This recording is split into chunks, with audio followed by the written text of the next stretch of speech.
Makanya Imam Malik rahimahullah pernah ditanya seseorang lalu dia berkata, wahai Imam, bagaimana sih caranya memahami istiwa? Seperti tadi pertanyaan, apakah seperti manusia bisa difahamin begitu? Manusia yang naik di atas singgasana? Lalu kata Imam Malik rahimahullah kalimat yang bijak, orang yang punya ilmu dalam masalah ini, dia mengatakan, istiwa sudah maklum, bersemayam itu jelas. Gak ada sesuatu yang perlu dipertanyakan. Dalam bahasa Arab, istiwa jelas adalah naik ke atas singgasana, gitu ya. Kemudian dikatakan kaifiyahnya majhul. Bagaimana prosesnya tidak jelas buat kita karena tidak disampaikan dalam wahyu. Kita imani apa adanya. Was-su'al anhu bid'ah. Bertanya tentang itu adalah perbuatan bid'ah, gitu kan. Imam Malik menutup pintu itu karena berbicara dengan tentang zatnya Allah itu tidak bisa terlalu jauh kecuali ada dalil yang menjelaskan. Mereka selalu membawa kata Imam Malik saat beliau ditanya mengenai istiwa. Jelas jawaban mereka yang mau atasnamakan Imam Malik itu adalah fitnah atas nama Imam Malik.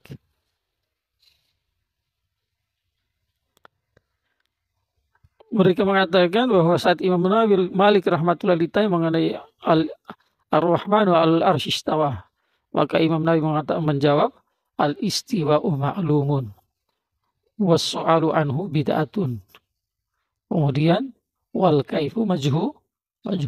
Jelas ini penisbatan kata-kata ini kepada Imam Malik adalah satu fitnah dan pembohongan.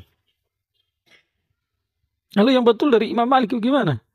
Yang betul dari Imam Malik adalah saat beliau ditanya mengenai Ar-Rahmanu al-Arsy istawa, beliau jawab al-istiwa'u ma'lumun wa la yuqalu an kaif wal kaifu ghairu ma'qulin atau wal kaifu anhu marfu'un. Bedanya yang pertama dengan yang kedua itu apa?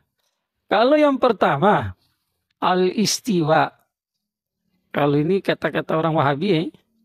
Jadi Imam Malik saat ditanya mengenai istiwa ya Imam Malik menjawab istiwa itu ma'lumun alias sebagaimana raja-raja duduk di atas singgasana dan bertanya mengenai istiwa adalah bid'ah.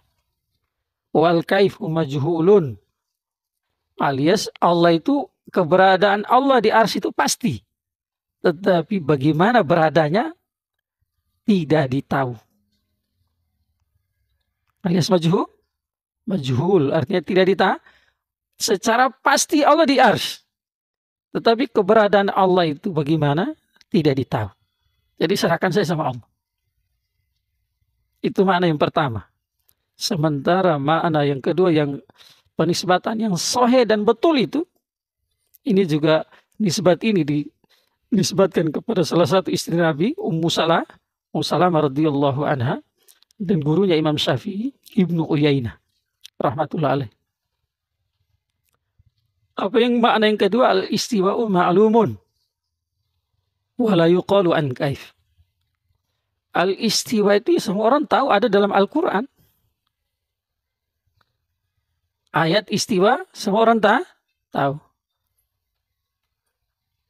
Tetapi jangan kamu bahas mengenai bagaimana. Bagaimana? Kenapa? Wal kaifu ghairu ma'qulin. Karena bagaimana untuk Allah itu berlawanan dengan akal yang sehat, yang cocok dengan laisa kamitslihi syai'un. Alias kalau kita mau bilang ini namanya bagian dari ta'wil ijma. Istiwa ayatnya kita yakini betul, maknanya kita serahkan sama Allah, plus mensucikan Allah dari tempat, arah dan waktu. Jelas ya? Nah, jadi yang sesat alhamdulillah bukan kami aswaja. Tetapi yang sesat siapa? Wahabu, Mujassimah, Musyabbiha, gaya baru.